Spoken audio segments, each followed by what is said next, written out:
Comment lire plus vite sans pour autant lire moins bien?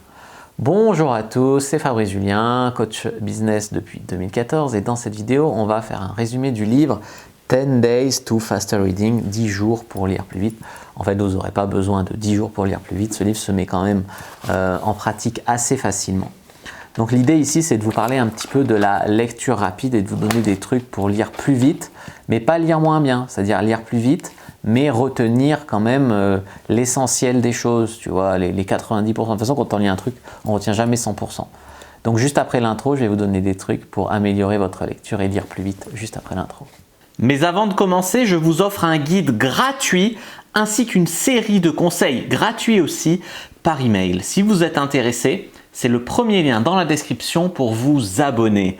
N'hésitez pas, si vous êtes motivé, vous trouverez premier lien dans la description. Abonnez-vous et activez la cloche parce que si vous ne le faites pas, YouTube ne vous préviendra pas et vous allez rater les nouvelles vidéos ainsi que les vidéos qui contiennent des pépites. Mettez un like pour me faire savoir que vous pensez que cette vidéo est utile et pour que j'en fasse d'autres comme ça. Si vous pensez que ce contenu est utile, partagez-le en public ou en privé à vos amis.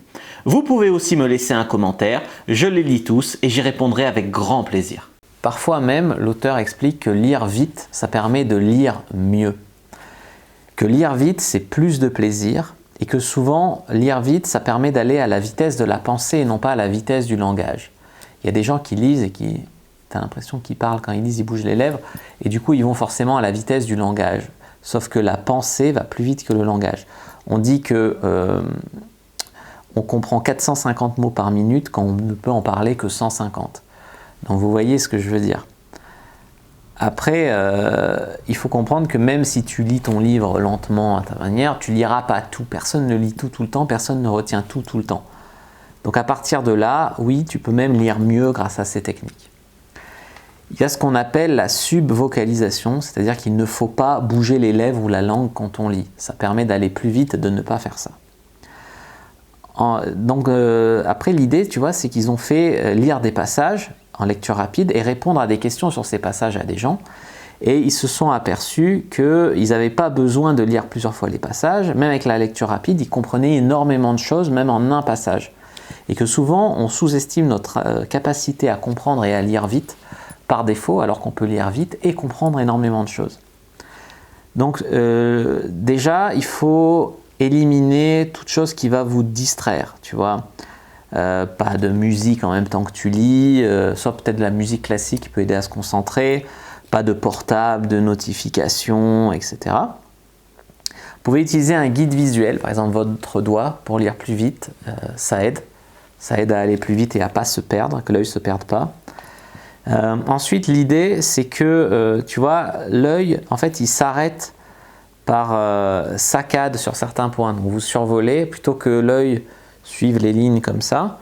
L'idée, c'est que par saccade, quand il y a un point, l'œil va s'arrêter sur les points essentiels à retenir du truc plutôt que de tout lire. Et une chose qui aide, c'est de tracer des marges au crayon à son livre. Tu sais, il y a des fois des marges. Tu as le texte et puis tu as ça d'espace à côté. Pour lire plus vite, tu traces une marge à côté des deux bordures du texte. Du coup, ça rétrécit de chaque côté ton livre et ton œil, il lit entre les deux traits de crayon et il lit plus vite. Ça, c'est un truc aussi qui est important. Avant de lire, c'est bien d'aller lire la table des matières et de prévisualiser le plan. Pour prévisualiser le plan du livre, ça vous aidera à le lire plus vite. Tu vois ? Donc ça, c'est à bien comprendre. Donc vous allez repérer à l'avance les points clés du bouquin, tu vois. Donc vous allez vous attendre un petit peu à ce que vous allez lire. Ensuite, selon ce que vous lisez, vous allez bien sûr doser votre vitesse de lecture. Il y a des passages qui méritent peut-être de s'y attarder un tout petit peu plus que d'autres où on survole et très très vite et ça suffit. Tu vois, donc il faut adapter la vitesse à l'importance du passage en fonction des points clés que vous allez repérer aussi notamment dans la table des matières. J'espère que cette vidéo vous aura plu, vous aura appris des trucs. Je vous invite à lire le livre, il est très très intéressant et il vous permettra de vous développer personnellement. N'hésitez pas à mettre un like, à commenter si cette vidéo vous a plu. Je vous souhaite une bonne soirée, une bonne journée, ça dépend à quelle heure vous voyez cette vidéo. Je vous dis à bientôt et que le dieu du business et du développement personnel soit avec vous les amis.